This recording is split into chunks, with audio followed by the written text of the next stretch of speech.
San नाई जो बाल काटते हैं, ऐसे एक नाई के रूप में इनका जन्म सैन नाई भक्तमाल जी में कहते हैं कि वो भीष्म पितामह का ही पुनर्अवतार है। इतना सुंदर प्रसंग है सैन नाई का, हम पहली बार सुना रहे हैं। ये नाई थे, बाल काटने का काम करते और राजा के नाई थे, राजा के बाल काटते थे और किसी के बाल काटने को इनका अधिकार नहीं था। तो नगर के राजा के नाई थे। एक दिन इनके मन में बड़ी भक्ति जगी तो कथा सुनने गए। तो कथा में व्यास जी बता रहे थे कि गीता में भगवान कहते हैं मासा नाम मार्गशीर्षो, हम मार्गशीर्ष महीना मैं हूं, इन भावों में ये मैं हूं, इन भावों में भगवान अपनी विभूतियों का वर्णन कर रहे थे। सब लोग ध्यान से सुनिएगा, 10-15 मिनट और सुनो फिर विश्राम करेंगे। और तभी भगवान गीता में कहते हैं कि मानवों में जो राजा है वो मैं हूं। जहां कहीं भी राजा हैं, भगवान ने यह बात कही है कि राजा मेरा ही प्रतिनिधि है। राक्षसों में प्रहलाद मैं हूं, भगवान स्वयं कह रहे हैं। तो सैन नाई बैठ करके कथा सुन रहे थे, बोले कि मानवों में राजा मैं हूं, राजा मेरा ही प्रतिनिधि है। तो नाई तो बड़ा प्रसन्न हो गया, बोले मुझे ठाकुर जी मिल गए। अपने राजा की इतनी बढ़िया हजामत करते, उनके हाथ पांव दबाते, मालिश करते, खूब हाथ पैर दबाते, सिर और बढ़िया प्रेम से सेवा करने लगे। बोले कि यही हमारे भगवान हैं।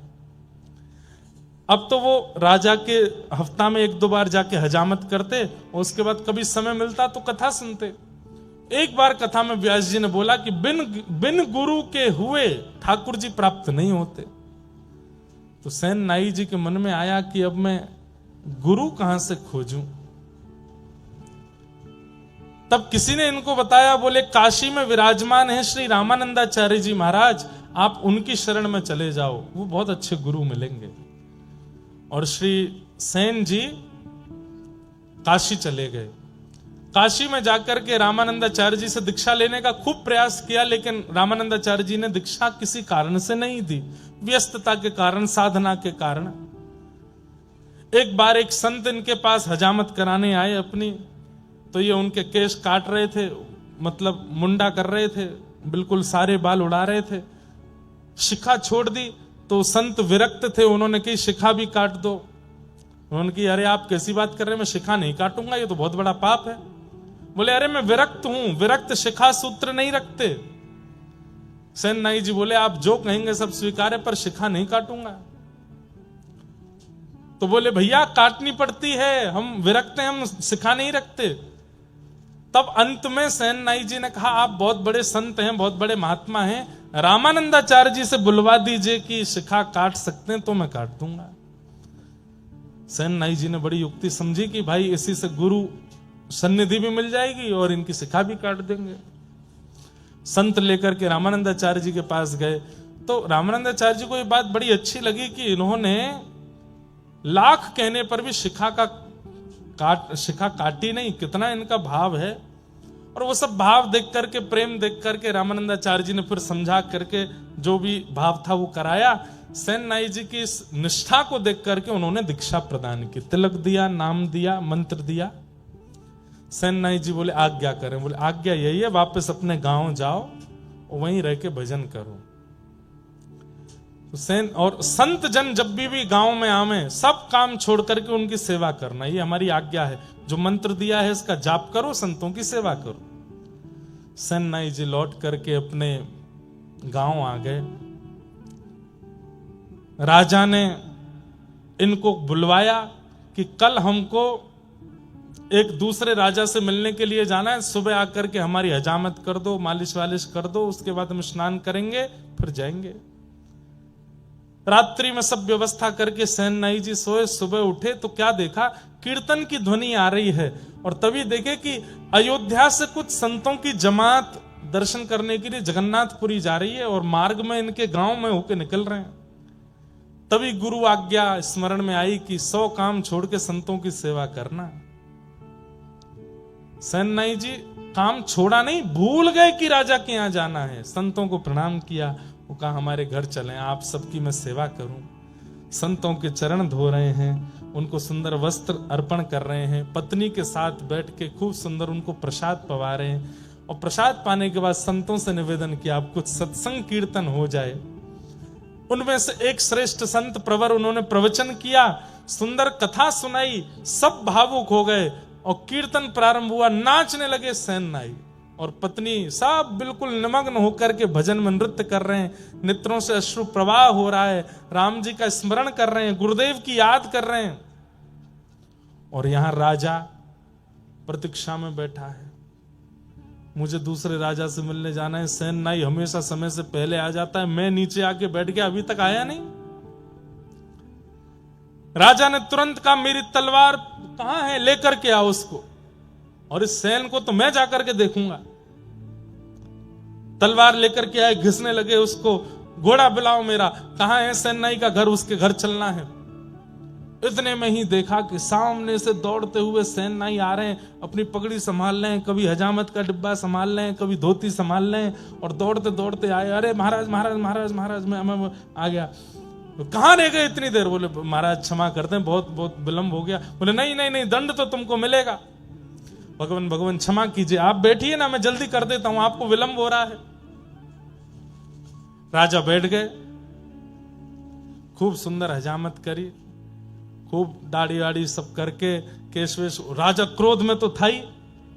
बोले महाराज थोड़ी आपके हाथ पांव दबा दूं? बोले तू दबा तो दे, लेकिन दंड तो मैं तुझे दूंगा। हाथ दबाने लगे। आप इतना क्रोध करते हैं, अच्छे नहीं लगते हैं, आप थोड़ा प्रसन्न रहा कीजिए ना।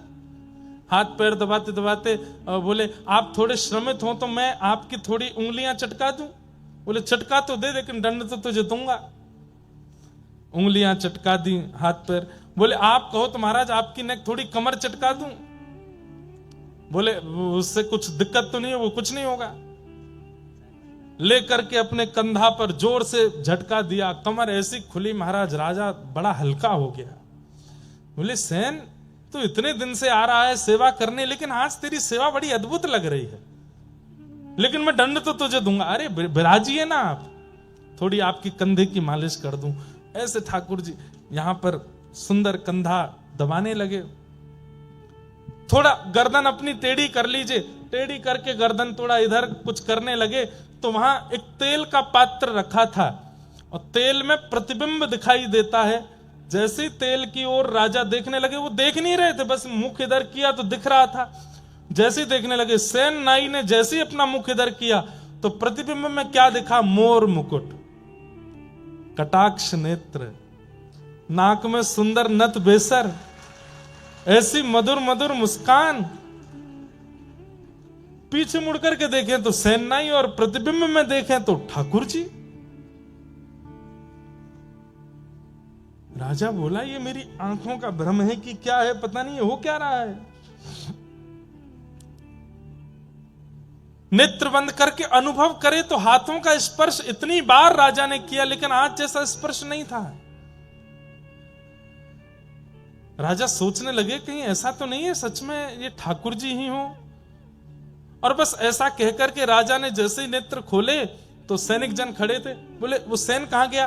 बोले वो तो आपकी मालिश कर रहा था, आप सो गए थे गहरी नींद में, तो वो बोला कि अब सब हो गया है तो मैं चलता हूं। वो तो अपनी दक्षिणा लेकर के चला गया। राजा बोला कोई बात नहीं, अब इसको अगली बार देखूंगा, अब तो तैयार होके चलता हूं। अपने वस्त्र आदि पहन करके राजा तैयार हुए। वहां सेन को पता चला कि राजा ने आज बुलाया था, मैं तो कीर्तन में रह गया। कौन आए थे? ठाकुर जी आए थे।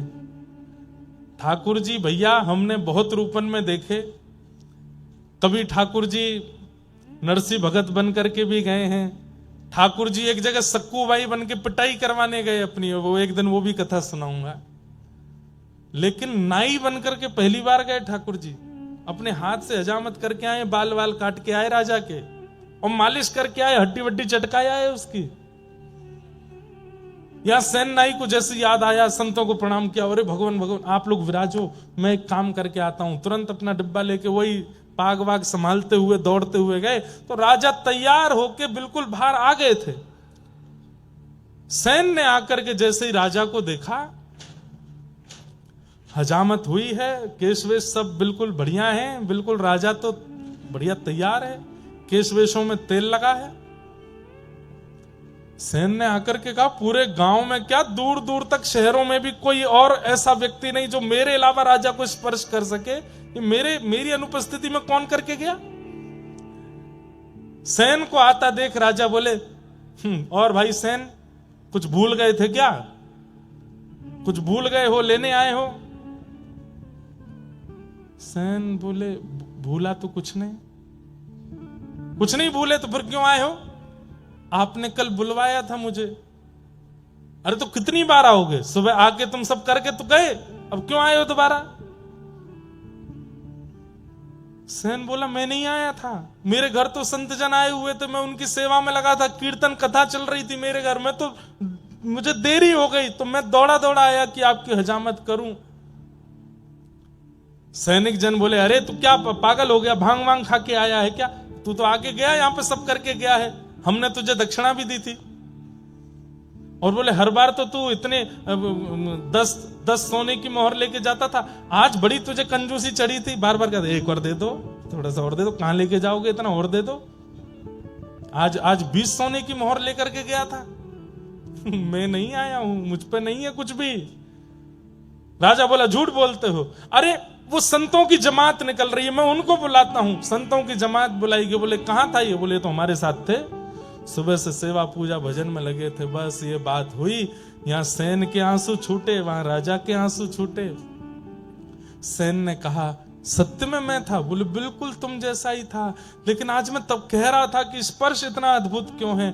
और तुमने सेन कभी मेरी उंगलियां नहीं चटकाई, आज तो उंगली चटका के गए, कमर चटका के गए, गर्दन वर्दन सब करके गए हो। और अंत में एक अनुभव मुझे हुआ था, क्या? कि मैंने तेल के पात्र के प्रतिबिंब में जब देखा तो वहां सेन नहीं, वहां पर कोई मोर मुकुटधारी दिखाई दे रहा था। सेन तो बस वहीं मूर्छासी में आ गए, राजा के चरण पकड़ लिए, बोले, धन्य हैं आप, मैं आपके अंग को छू लूं। क्यों? क्योंकि श्याम सुंदर आपको छू के गए हैं। उसी ठाकुर जी ही आए थे।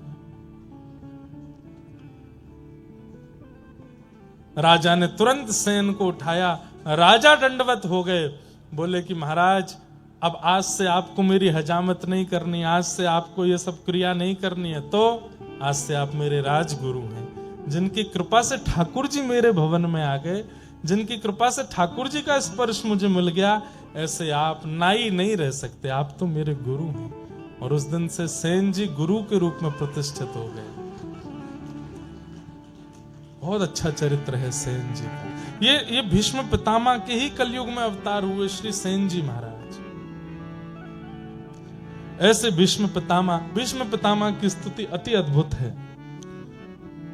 इति मति रूप कल्पिता वितृष्णा भगवत सात्वत पुंगवे विभुम्ने स्वसुखम उपगते क्वचिद विहर्तुम प्रकृतिमुपेयुषि यद्भव प्रवाह त्रिभुवन कमलम तमाल वर्णम रविकर गौरवरांबरम दधाने वपुरलक कुलावृताननाब्जम विजय सखेरतिरस्तु मेन बद्य। भीष्म पितामह ने स्तुति गाई और स्तुति के अंत में भीष्म पितामह कह रहे हैं, नाथ मैंने आपके सारे रूप देख लिए। बहुत सुंदर स्तुति है भीष्म पितामह की, लेकिन अंत में भीष्म पितामह कहते हैं, मैंने आपके सारे रूप देखे, आपका द्वारिकाधीश रूप देखा, आपका चतुर्भुज रूप देखा, आपका विराट रूप देखा, आपका घोड़े चलाने वाला रूप देखा, सारथी रूप देखा, एक रूप नहीं देखा। कौन सा? ललित गति विलास वल गुहास प्रणय निरीक्षण कल्पितो रुमान कृतमनुकृतवत्य उन्मदान्धा प्रकृति मगन किलयस्य गोपवध्वा।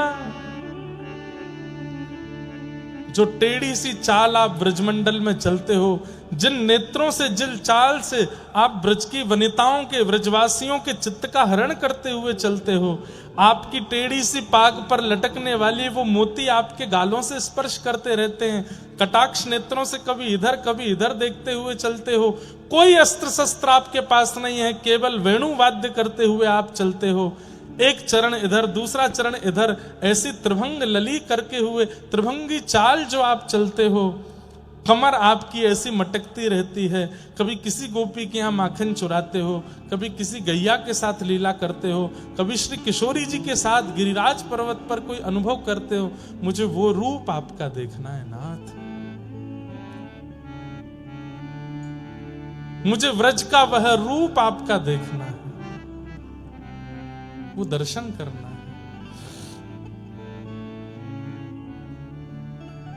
आप लोग बजा तो रहे हैं, लेकिन ये बंगाली है, यहां कैसे समझेंगे? ये बंगाली एक पद बजा रहे हैं, वो कह रहे हैं हमसे कि आप गा दो, लेकिन आप कैसे समझोगे? जीवने मरण गति नाही कछु मोर, जीवने मरण गति नाही कछु मोर, राधा कृष्ण प्राण मोरा युगल किशोर, राधा कृष्ण प्राण मोरा युगल किशोर।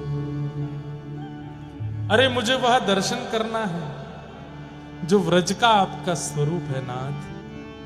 तब ठाकुर जी ने मानो इन पर अनुग्रह करके कहा हो कि हे भीष्म पितामह, इस जन्म में तो नहीं, पर कलिकाल में आप जब सैन बन करके आओगे तब मेरे उस रूप का दर्शन आपको होगा। यहां भागवत जी में तो ऐसा नहीं है, पर भक्तमाल जी की यही भावना है कि भीष्म पितामह उसी भाव से पुनर्जन्म लिए और पहले तो राजा को अनुभव कराया, कालांतर में फिर सेन नाई को भी व्रज के उसी स्वरूप में ठाकुर जी का अनुभव हुआ। कटिकाचनी पहनी है, सिर पर पाग पहनी है, सुंदर मोती लहरा रहे हैं, चांद सा सलोना मुख, लटें घूंघरारी हैं, भौएं हैं कटीली आंखें, तिरछी कटारे, होया को चंदन सो महके वदन, हो मेरा या पे अटक गया मन, राधा रमण मेरो, राधा रमण रे, राधा रमण मेरो, राधा रमण रे, राधा रमण मेरो, राधा रमण रे, राधा रमण मेरो, राधा रमण। बोलो भक्त वत्सल भगवान की। ऐसे ठाकुर जी ने श्री भीष्म पितामह को मधुर दर्शन दिए। गिरधर जन्म मरण रासा थी, मीराबाई कह रही हैं, करताल बजा के गाओ। आज की कथा को विश्राम दें। बाईसा की राजस्थान में बैठे हैं और 3 दिन हो गए अभी तक बाईसा का स्मरण नहीं हुआ। मीराबाई के इस पद को गाते हुए सब लोग आज की कथा का विश्राम करें। गिरधर जन्म मरण रासा थे, गिरधर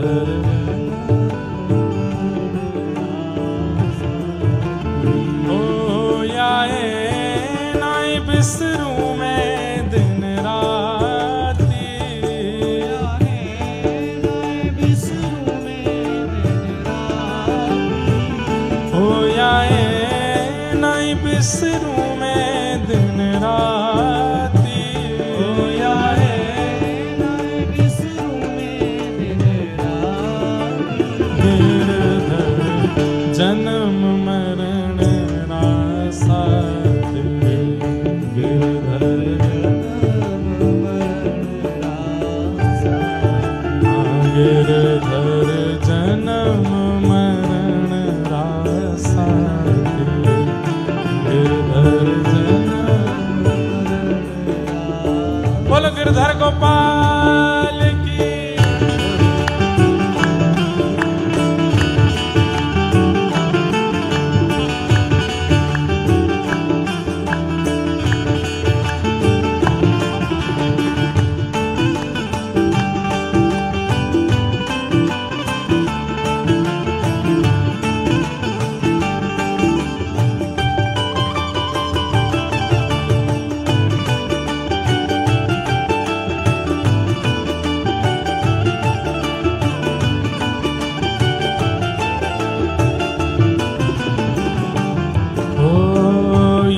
संसार सकल जग झूठा, झूठा कुल नाता। संसार सकल जग झूठा, झूठा कुल नाता। यह संसार सकल जग झूठा, झूठा कुल नाता। संसार सकल जग झूठा, झूठा कुल नाता। मीरा के प्रभु गिरधर नागर,